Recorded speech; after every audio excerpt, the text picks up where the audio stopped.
தேங்காய் நார் மாதிரி இருந்தால் என்னோட முடியை கொஞ்சம் சாஃப்டாக்கிறதுக்காக நான் எடுத்த முயற்சிகளில் முதல் ஸ்டெப்பு தான் இந்த ஹேர் ஆயில் அப்ளை பண்ணுறது. So first hair oil apply பண்ணுறதுக்கு முன்னாடி இந்த மாதிரி ஒரு உட்டன் கோம்பு எடுத்து கீழே இருந்து மேல் நோக்கிய வரிசைக்க வந்து நல்லா எடுத்துடணும். எடுத்து முடிச்சுட்டு அதுக்கப்புறமேல் கோக்னட் ஆயில் கோக்னட் ஆயில் இல்லைனாலும் ரெகுலராக நீங்கள் எந்த ஆயில் யூஸ் பண்ணுவீங்களோ அந்த ஆயிலை வந்து எடுத்துக்கோங்க. அது தனியாக ஒரு குண்டாவில் எடுத்துக்கிட்டால் கொஞ்சம் பெட்டராக இருக்கும். அப்படி இல்லைனா இந்த மாதிரி கையில் ஊற்றிட்டு கொஞ்சம் கொஞ்சமாக ஹேரை வந்து டிவைட் பண்ணி உள்ளே நல்லா அப்ளை பண்ணிக்கணும். ஸோ இந்த மாதிரி நீங்கள் கொஞ்சம் கொஞ்சமாக பிரித்து அப்ளை பண்ணுறதுனால ஆயில் வந்து நல்லா ஃபுல் ஹேருக்கும் வந்து போயிடும். அண்ட் நல்ல ஒரு மசாஜும் கிடைச்ச மாதிரி இருக்கும்.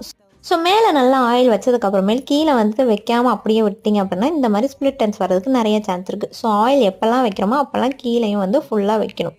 ஃபைனலாக கொஞ்சோண்டு ஆயில் எடுத்து நல்லா உச்சந்தலையில் வச்சு தட்டுனீங்க அப்படின்னா வந்துட்டு உடம்புல இருக்கிற ஹீட்டை வந்து ரெடியூஸ் ஆகிறதுக்கு ஹெல்ப் பண்ணும். அண்ட் நேர் வந்து எப்போ எடுக்கிறது இல்லாமல் ஏறுக்கு மாறாக எடுத்து பின்னிக்கிட்டீங்க அப்படின்னா முன்னாடி ஹேர் ஃபால் ஆகிறது கம்மியாகும்.